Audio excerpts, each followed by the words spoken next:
Hello students, आज मैं exercise 3.2 के जो बचे हुए सम है वो कराने जा रहा हूँ। इम्पॉर्टेंट हैं ये सम्स, तो ये वर्डेड प्रॉब्लम है। तो चैप्टर 3 का एक्सरसाइज 3.3 सम नंबर 1 3.3 के पहले पार्ट का क्वेश्चन नंबर 3 के फर्स्ट पार्ट में कराने जा रहा हूँ। उसमें ये कहता है the difference of the two number is 26 and one number is 3 times the other, find them. मैंने आपको कहा था बच्चों अपने पास किताब जरूर रखिएगा, तो आशा करता हूं कि आपने अपने पास किताब रखी होगी। तो देखते हैं तो क्या कहता है। The difference between the two number is 26। दो नंबरों का जो अंतर है वो कितना है? 26 है। और ये कहता है कि एक जो नंबर है वो दूसरे नंबर का थ्राइस है। तो मान लीजिए, आप क्या मान लेंगे पहले ही, let the bigger number is X. क्या मानेंगे? Let the bigger number is X. Let the bigger number is X and let the smaller number is equal to Y. बड़ा नंबर मान लीजिए एक्स है और स्मॉलर नंबर क्या है मेरे पास? वाई। तो कहता है उनका अंतर। अब नेचुरल सी बात है, बड़े में से छोटा गया तो तभी प्लस लगाया हुआ है, ठीक है।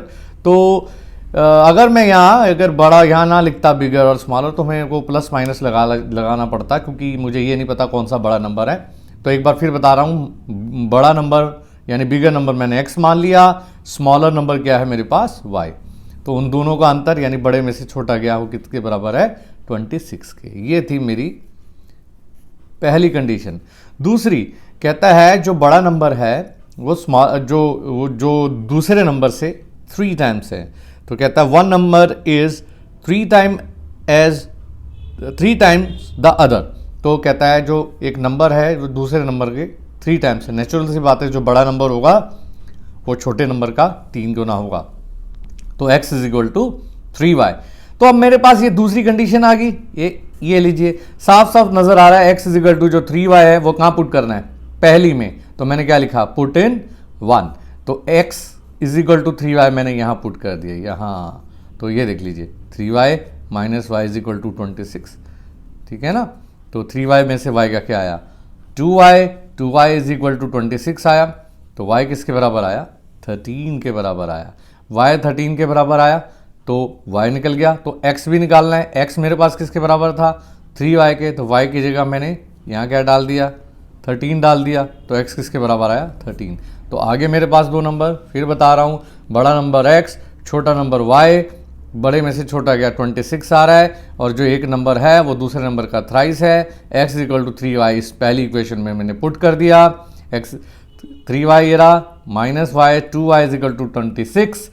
सो 26 y is equal to 13, x is equal to मेरे पास 3y दे रखा था, y की जगह मैंने 13 लगा दिया, x की जगह आया 39। तो मैं लास्ट में जरूर लिखूंगा देयरफॉर नंबर्स आर 39 एंड 13। तो ये देख लीजिए, आशा करता हूं आपको ये क्वेश्चन समझ आ गया होगा। नेक्स्ट क्वेश्चन देखिए, कहता है the larger of to supplementary angles. ना सप्लीमेंट्री एंगल्स कौन से होते हैं? दो एंगल्स जिनका जोड़ 180 के बराबर होता है। Those two angle whose sum is equal to 180। 180 को हम सप्लीमेंट्री कहते हैं। तो दो एंगल्स का जो जोड़ 180 होता है, उन दोनों एंगल्स को सप्लीमेंट्री कहते हैं। कहते हैं उनमें से सप्लीमेंट्री एंगल में जो बड़े वाला एंगल है, the larger of to supplementary angle exceeds the smaller by 18। जो बड़े वाला जो एंगल है वो स्मॉलर से कितना बड़ा है? 18। तो मान लीजिए जो लार्जर एंगल है वो क्या माना मैंने? x। और जो स्मॉलर एंगल है, स्मॉलर एंगल क्या मान लिया मैंने?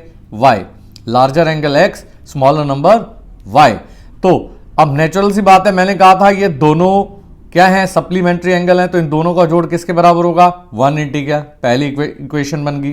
फिर दूसरी कंडीशन क्या कही थी उसने सबसे पहले यही बोला कि जो लार्जर नंबर है वो स्मॉलर नंबर से 18 ज्यादा है। ये लार्जर नंबर क्या माना मैंने? x। स्मॉलर नंबर से कितना ज्यादा है? 18। तो x is equal to y plus 18। This become your second condition. तो मैंने x की जगह क्या पुट करना है? y plus 18। कहां पे? यहां, ठीक है ना। Put in 1। तो x की जगह मैंने y प्लस 18 पुट कर दिया। तो यहां पुट किया तो मेरे पास क्या आया? y plus 18 plus y is equal to 180। 2y is equal to 162। y किसके बराबर आ गया? 81 के।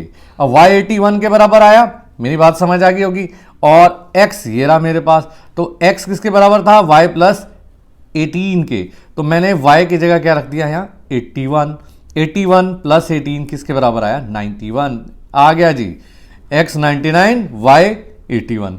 x क्या था लार्जर एंगल, y क्या था स्मॉलर एंगल, ये देख लीजिए 99 में से 81 गया, 81 गया, 18 आएगा, तो इसका मतलब है कि लार्जर एंगल स्मॉलर एंगल से कितना ज्यादा है, 18 ज्यादा है। तो एंगल्स कौन कौन से आए 99 और 81, अगर इनको जोड़ें तो इन दोनों का जोड़ क्या आएगा 180 आएगा। बात समझ आ गई होगी। तो एक बार फिर बता देता हूं, larger angle x smaller angle y, क्योंकि दोनों सप्लीमेंट्री थे इसलिए दोनों का जोड़ किसके बराबर आया 180 के। लार्जर नंबर जो लार्जर एंगल है वो स्मॉलर एंगल से 18 ज्यादा है, x equal to y plus 18, यहां मैंने y प्लस 18 पुट कर दिया x की जगह, तो मेरे पास y किसके बराबर आया सॉल्व करके 81 के बराबर आया। ये 81 मैंने कहां पुट करना है यहां, तो x से बराबर आया 99, तो इसका मतलब एंगल्स कौन कौन से आए मेरे पास 99 और 81 degree. So this was your question number 3 and the part was second, question number 3 part second. अब हम आगे चलते हैं, अब हम क्या करेंगे, अब हम करने जा रहे हैं फोर्थ पार्ट करने जा रहे हैं। ये मैंने थर्ड पार्ट आपके लिए मैंने छोड़ा, ये फिफ्थ पार्ट मैंने लिख दिया। In fact this is your fourth part. This is very very important. Such type of questions are very important in which the one term is fixed and the another is changed. That means इसमें क्या बताया हुआ है, मैं आपको एक बार question पढ़ लेता हूं। तो एक वेरिएबल इसमें फिक्स रहता है, ये वो वाले क्वेश्चन है। कहता है the taxi charge in a city consist of fix charges together with the charges for the distance covered. For a distance of 10 kilometer, the charge paid is rupees 105. So up to this one, this is the first condition. कहता है एक taxi किस जो है जो हम higher करते हैं, जैसे गाड़ी कोई कार अगर हमने हायर की, कहता है उसका जो फिक्स चार्जेस है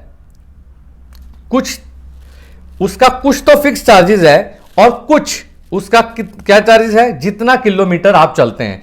लेट अस सपोज मान लीजिए मेरे को एनडीआरआई तक जाना है, तो वहां तक तो मेरे को x रुपए तो लगने हैं। अगर एनडीआरआई तक 3 किलोमीटर लगना है तो 3 किलोमीटर के अलग पैसे लगेंगे। मेरी बात समझ आई? तो फिक्स चार्ज तो है ही जो देना है, साथ में यदि जितना किलोमीटर प्रति किलोमीटर के हिसाब से भी आपको पेड करना है तो क्या होगा ये, तो मैं क्या मानता हूं, लेट द फिक्स चार्ज किसके बराबर है, मान लीजिए फिक्स चार्ज क्या माना x, let the fixed charge is equal to rupees x, let the charge per kilometer is equal to y। Fix charge मान लीजिए x है और चार्ज प्रति किलोमीटर के हिसाब से कितना है y। यदि कोई व्यक्ति कहता है पहली उसमें कोई 10 किलोमीटर चलता है तो भाई x रुपए से तो देना ही है, ये फिक्स चार्जेस है, और 1 किलोमीटर के खर्चा कितना है y, तो 10 किलोमीटर का कितना खर्चा होगा 10y, तो और कितना रुपए लगा कुल 105 रुपीज आपसे पेमेंट मांगी गई। तो फिक्स यानी x प्लस 1 किलोमीटर का y है, तो 10 किलोमीटर का 10y, x plus 10y is equal to 105। ये this become your first condition. Now the second is, कहता है दूसरी कंडीशन में क्या है, दूसरी कंडीशन में कहता है अगर 15 किलोमीटर की जर्नी चल रही हो, अगर 15 किलोमीटर तय करना हो तो मेरे को कितना रुपए लगता है मनी 155। तो फिक्स चार्जेस तो x आई, 1 किलोमीटर का y, तो 15 किलोमीटर का कितना हो जाएगा 15y। तो पहली इक्वेशन x प्लस 10y ये थी, दूसरी इक्वेशन क्या बन गई x plus 15y is equal to 155। 10 kilometre चलने पर x plus 10y is equal to 105 paid करना पड़ता है, और 15 किलोमीटर को चलने पर कितना 155 कैसे आएगा, फिक्स चार्ज तो देना ही है, 1 किलोमीटर का y तो 15 का 15y। ये दो इक्वेशन आ गई। तो इक्वेशन बनाना सबसे इंपॉर्टेंट है, तभी तो हम उसमें सब्स्टिट्यूशन मेथड इस्तेमाल कर सकते हैं। एक बात आपको मैं बताना चाहता हूं, वहां पर जब आप सॉल्व करने लगेंगे तो वहां पर यह नहीं लिखा होगा कि आपको सब्स्टिट्यूशन मेथड से सॉल्व करना है या एलिमिनेशन से। तो मैं आपको प्रेफरेंस यही दूंगा कि आप एलिमिनेशन मेथड यूज कीजिए, ये सब्स्टिट्यूशन मेथड यूज नहीं कीजिए, क्योंकि सब्स्टिट्यूशन मेथड इसमें सिलेबस में आया है तो मैं आपको सिखा जरूर रहा हूं, लेकिन आपको ऐसा कुछ लिखा ऊपर नहीं आता, जैसे लिखा है वैसे तो वैसे करेंगे, लेकिन ज्यादातर वर्डेड प्रॉब्लम में तो कुछ भी आप कर सकते हैं, चाहे सब्स्टिट्यूशन मेथड इस्तेमाल कर सकते हैं, चाहे आप एलिमिनेशन मेथड इस्तेमाल कर सकते हैं। तो मैं आपको यही प्रेफर करूंगा कि आप एलिमिनेशन मेथड यूज करें। तो ये दो इक्वेशंस आई हैं मेरे पास। पहली इक्वेशन से x plus 10y is equal to 105, x किसके बराबर आया 10 माइनस 10y आ गया ना, ये पहली इक्वेशन से निकाला है। तो इस यहां x की जगह मैं क्या पुट कर दूंगा 105 माइनस 10y, तो x की जगह मैंने पुट किया 105 माइनस 10y प्लस 15y ये रहा इज इक्वल टू 155।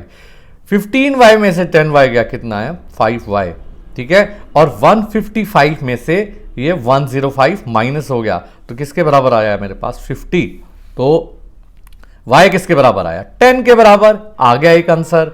अब x कैसे निकालेंगे, यहां पुट कर देंगे y, तो x किसके बराबर था मेरे पास 105 माइनस 10y, तो y की जगह मैंने क्या लगा दिया 10, तो 105 में से 100 चला गया कितना आया 5। ये x क्या था, ये था, तो और फिर ये यहां तक तो मैंने x और y निकाल दिया, तो x क्या था फिक्स चार्ज। तो मेरे पास अगर मैं लिखूं आंसर तो फिक्स चार्ज क्या आया, फिक्स चार्ज ये पेंसिल से थोड़ा लिखा नहीं जा रहा, फिक्स चार्ज कितना आया 5, और चार्ज पर किलोमीटर किसके बराबर आया ₹10 के। फिर उसने एक क्वेश्चन और पुटअप किया है, कहता है बताओ 25 किलोमीटर चलने पर कितना पैसा लगेगा। तो x तो फिक्स है, वो तो देना ही देना है, 25 किलोमीटर का 25y देना पड़ेगा, तो x की जगह मैंने क्या निकाला था 5, ठीक है ना, ये फिक्स्ड है, ये फिक्स्ड चार्ज है ना, और ये है चार्ज पर किलोमीटर। बात समझ आ गई होगी, चार्ज पर किलोमीटर, ये फिक्स चार्ज है। चार्ज फॉर 25 किलोमीटर, तो x प्लस 25y बन जाएगी। x की जगह क्या लगाएंगे 5, और उसकी जगह क्या लगाएंगे y की जगह 10, तो कितना आया 255। सो 25 किलोमीटर करने के लिए मेरे पास 255 देना पड़ेगा।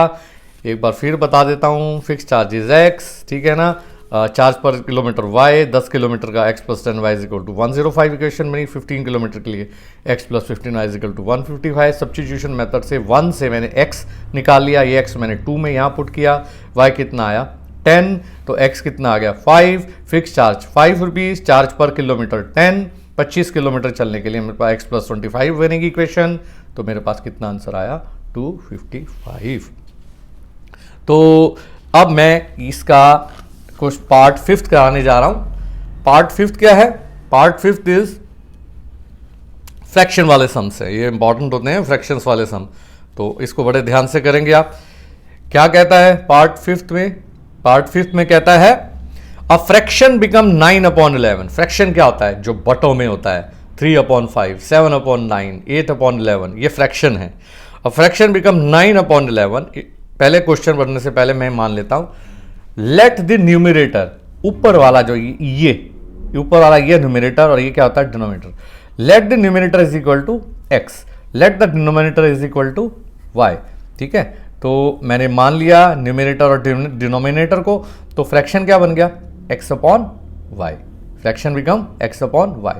अब पहली कंडीशन ये है कि अगर मैं न्यूमरेटर और denominator, if 2 is added to both numerator and denominator, तो न्यूमरेटर और डिनोमिनेटर दोनों में क्या कर दिया 2 ऐड कर दिया है, x में भी 2, या न्यूमरेटर डिनोमिनेटर में 2 ऐड कर दिया, फ्रैक्शन क्या बन गया 9/11।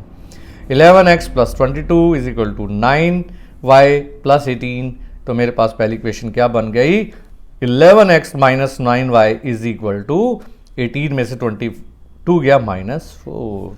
दूसरी कंडीशन, पहले में फ्रैक्शन न्यूमरेटर डिनोमिनेटर में 2 जोड़ा था, दूसरी कंडीशन में क्या करना है न्यूमरेटर और डिनोमिनेटर दोनों में 3 जोड़ना है, तो जोड़ दिया x प्लस 3 और y प्लस 3, फ्रैक्शन क्या बन जाता है 5/6। तो मेरे पे cross multiplication 6x plus 18 is equal to 5y plus 15। बात समझ आ गई होगी, तो क्या आया 6x माइनस 5y इधर चला गया ये, और 15 में से 18 क्या -3, ये मेरे पास दूसरी इक्वेशन होगी। पहली इक्वेशन से इसमें से x निकाला 11x is equal to 11x minus 9y is equal to -4। ये माइनस 9y इधर जाके प्लस हुआ, 9y माइनस 4 हुआ, तो x किसके बराबर आया मेरे पास? x मेरे पास 9y माइनस 4/11 के बराबर आया।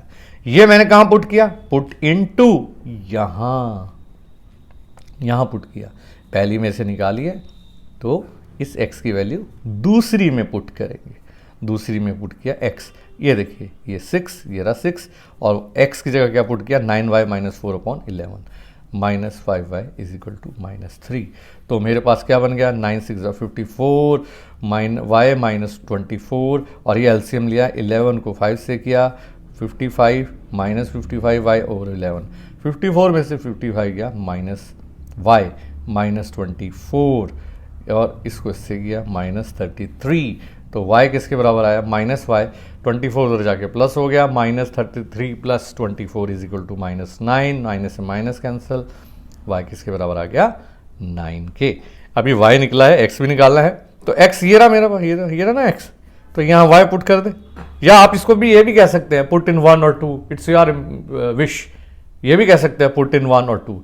तो x की जगह मेरे पास क्या आया था? 9y माइनस 4/11, y की जगह मैंने क्या पुट कर दिया? 9, ये देख लीजिए, y की जगह 9 पुट किया, 9 9 ज़ा 81, 81 में से 4 गया 77, 77 ओवर 11 7 आया। x कितना आया? 7। भाई x क्या माना था? न्यूमरेटर, न्यूमरेटर कितना आया? 7, डिनोमिनेटर कितना आया? 9। तो फ्रैक्शन पूछा है उसने, फ्रैक्शन कितना आया? x और y होता है 7/9। 6 सम आप ट्राई करेंगे। तो बेटा ये आज आपकी एक्सरसाइज 3.3 कंप्लीट हुई है। तो नेक्स्ट लेक्चर में 3.4 का इंट्रोडक्शन और उसको स्टार्ट करेंगे। एक बार देख लीजिए, 5th पार्ट देख लीजिए, धीरे धीरे इसको मैं कर रहा हूँ ऊपर, ताकि आप बिल्कुल अच्छी तरह इसको देख लें। ये आया है ना, उससे पिछला सम 79, उससे पिछला सम ये था। मेरी बात समझ आ गई होगी। चार्ज, फिक्स चार्ज, y10, बात समझ आ गई। Thank you so much.